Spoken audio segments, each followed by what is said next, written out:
Hey everybody, John Della Rose here, the leading Hispanic voice in science fiction. Going to do something a little bit different today and do a book review rather than a comic review. I don't read a ton of books, so I don't review a ton of books, but I want to try to push into that a little bit more with the channel, give a little bit more diversity of content for you. And so we will start today with this book, Red Planet. And you'll notice it's kind of strange, doesn't have a name on that, but we do on the side. It's Robert A. Heinlein. So there's been a lot of Red Planet books. But this is one of Heinlein's juveniles from the late 40s. And this edition is the Virginia edition. This is the leather-bound complete set of Heinlein's works. And I bought this a couple years ago, been just slowly reading through all these things, and very much enjoying them. I think there's a great presentation. I love having leather-bound books. It's just a thing that makes me happy. And I love the nice quality paper and everything. It just makes me feel good to sit down and read this. Now, this is a pretty short book. The juveniles are short in general. It's about 170 pages. It's got a good intro in the front, which I wrote a blog about the other day. I'll try to link that down in the description below. But Heinlein was basically screwed around with by his agent and editor and publisher at the time, and he was really getting frustrated with what was going on in the juvenile world. And so he put this out anyway, and they actually censored him and took out a bunch of scenes talking about guns and things like that because they wanted it to be toned down. And fortunately, in this nice edition, they restored his original intent there that was mucked with by these editors, so that we don't have the adulterated version, and we get a nice real picture of what Heinlein's actual intention was here. Now, this story is basically a allegory for the American Revolution, but in space. And so we have an evil corporation who is messing with all the colonists from Earth, and they really don't understand, and the colonists are really just starting to get fed up, and the corporation's breaking their contract. And of course, the corporation's supposed to stand for Great Britain back then, and the colonists are supposed to stand for the USA. Very nice. I read this over 4th of July weekend, so it was a perfect patriotic time to read this. Very inspiring and exciting.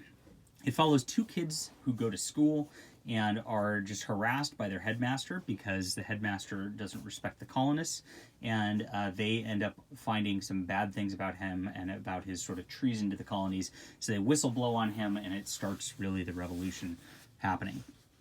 There is also a cool science fiction element in this which is the Martians, and the Martians are not quite like his Stranger in a Strange Land, but they kind of are.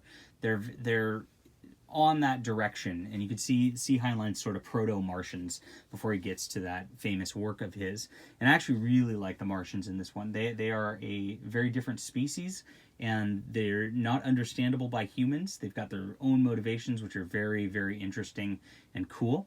And there's this character, Willis, who's a little like a ball-like character. I don't know. He rolls around in a ball a lot. And you kind of learn about this Willis character. It kind of apes everything everybody says, like a recorder almost, throughout the entire thing. And there's theories about what Willis is presented later in it, which is pretty cool. And as you find that out, that really adds to the story quite a bit. The characterizations are very fun. I think that the character of Jim is a very stalwart guy, and he's just your happy, good American kid who's always trying to do the right thing, even if parents don't quite understand him, and he seems a little impulsive. He's got a buddy, Frank, who always stands by him, even to his own detriment, and Frank ends up being a little more clever a lot of the time. You got some nice background characters. There's this Dr. McRae, who is a wonderful guy, too. Jim's dad ends up leading the revolution a little bit, but he was not really he was a little questioning of Jim to start. And you've got this character, Smythe, who's like this wheeler and dealer at the school, who's very fun, too. And, of course, you've got your bad characters, too, and the headmaster of the school. And then there's this guy, Beecher, who's kind of running with the colonists as well.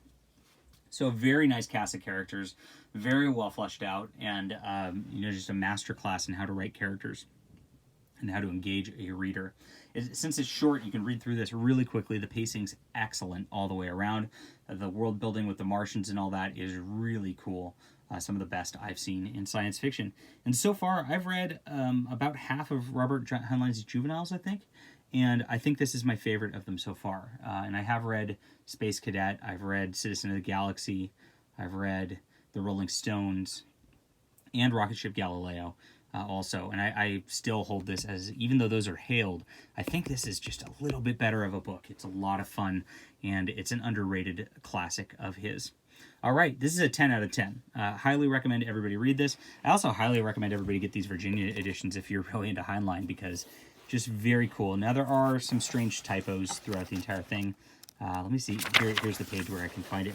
If you look at the top here, it actually says it's rocket ship Galileo, so they actually messed up on the type of just one page.